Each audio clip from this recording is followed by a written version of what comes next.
బాగుంటుందని నా ఉద్దేశం. ఎస్. వెంకటేశ్వర రాజు గారు విన్నారు కదా. సో ఈ వస్తువులను అమ్మడంతో పాటు అంటే ఆ తయారు చేసే వ్యక్తులపై కూడా చర్యలు ఉండాలని చెప్పేసి అమారా ప్రసాద్ గారు అంటున్నారు. సో మీరేమంటారు?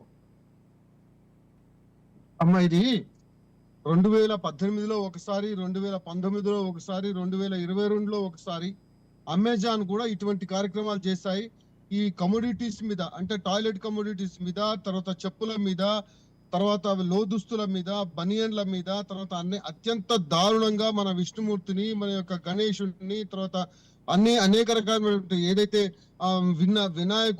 వీళ్ళందరినీ కూడా వాళ్ళు వేసినటువంటి సందర్భాలలో మనం కూడా దాంట్లో జోక్యం చేసుకొని దాన్ని చాలా అత్యంత దారుణంగా అంటే విషయం వేసినటువంటి పరిస్థితిని మనం వాళ్ళందరికీ కూడా అంబాసిడర్స్ ద్వారా తెలపడం జరిగింది. తర్వాత వాళ్ళను చర్యలు తీసుకుంటాం మేము అని చెప్పేసి కూడా ఇంటర్నేషనల్ రిలేషన్స్ ఏదైతే బయలాటరల్ రిలేషన్స్ కూడా చాలా తీవ్రంగా ఉంటాయని చెప్పేసి చెప్పడం జరిగింది.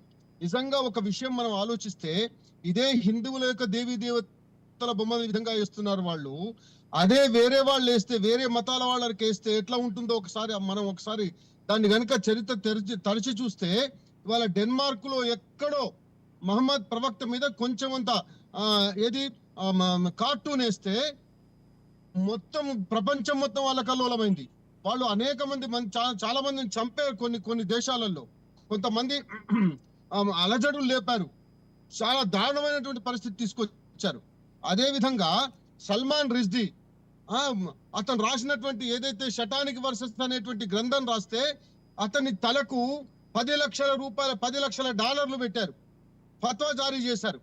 అదే విధంగా తస్లిమా నస్రీన్ అనేటువంటి ఆమె లజ్జా అనేటువంటి నవలలో ఆమె బంగ్లాదేశ్ లో ఉండేటువంటి హిందువుల మీద జరుగుతున్నటువంటి అకృత్యాలు అవన్నీ కూడా రాస్తే ఆమెకు ఫత్వా జారీ చేశారు. ఇవాళ కూడా తలదాచుకుంటున్నారు ఇద్దరు కూడా. అంటే వీళ్ళందరూ అనుకుంటున్నది ఏంటి అంటే హిందువులు అనే వాళ్ళు చాలా సౌమ్యంగా, చాలా ఓపికగా, చాలా అంటే వీళ్ళు సహనం వహించి ఉంటారు అనేటువంటి భావన వాళ్ళకు ఉంది. ఒక్కసారి ఆలోచిస్తే నిజంగా వీటన్నిటిని కూడా మనం చాలా సహిస్తున్నాం. ఇవాళ వాల్మార్ట్ వాడి కండకావరం ఏంటండి వాళ్ళది? ఎన్నిసార్లు ఎవరు చెప్పినా సరే మళ్ళా ఏం చేస్తున్నారంటే వాళ్ళు కొన్నిటిని తీసేసి మళ్ళా ఈ స్విమ్మింగ్ ఏది సూట్స్ మీద వాళ్ళు వేసినటువంటి పరిస్థితి. అంటే వాళ్ళు ఇష్టం వచ్చినట్టు చేస్తున్నట్టే మనం ఊరుకుంటున్నారు. వీళ్ళందరూ హైందవులంతా చేతగాని వాళ్ళు అని అనుకుంటున్నారా ఏంటి అనేటువంటి అర్థమైతలేదు. ఇవాళ ఒక్క విషయం ఆలోచిస్తే ఇవాళ అనేకమైనటువంటి దేవీ దేవతలను మన దేవీ దేవతలను వాళ్ళు ఇష్టం వచ్చినట్టు మాట్లాడుతున్నారు, ఇష్టం వచ్చినట్టు అంటున్నారు. తర్వాత ఏది లోదుస్తుల మీద వేసినటువంటి వాటన్నిటిని కూడా తగలబెట్టడం జరిగింది. కానీ ఏదేమైనా సరే తీవ్రమైనటువంటి చర్యలు తీసుకోవాల్సినటువంటి అవసరం ఉంది.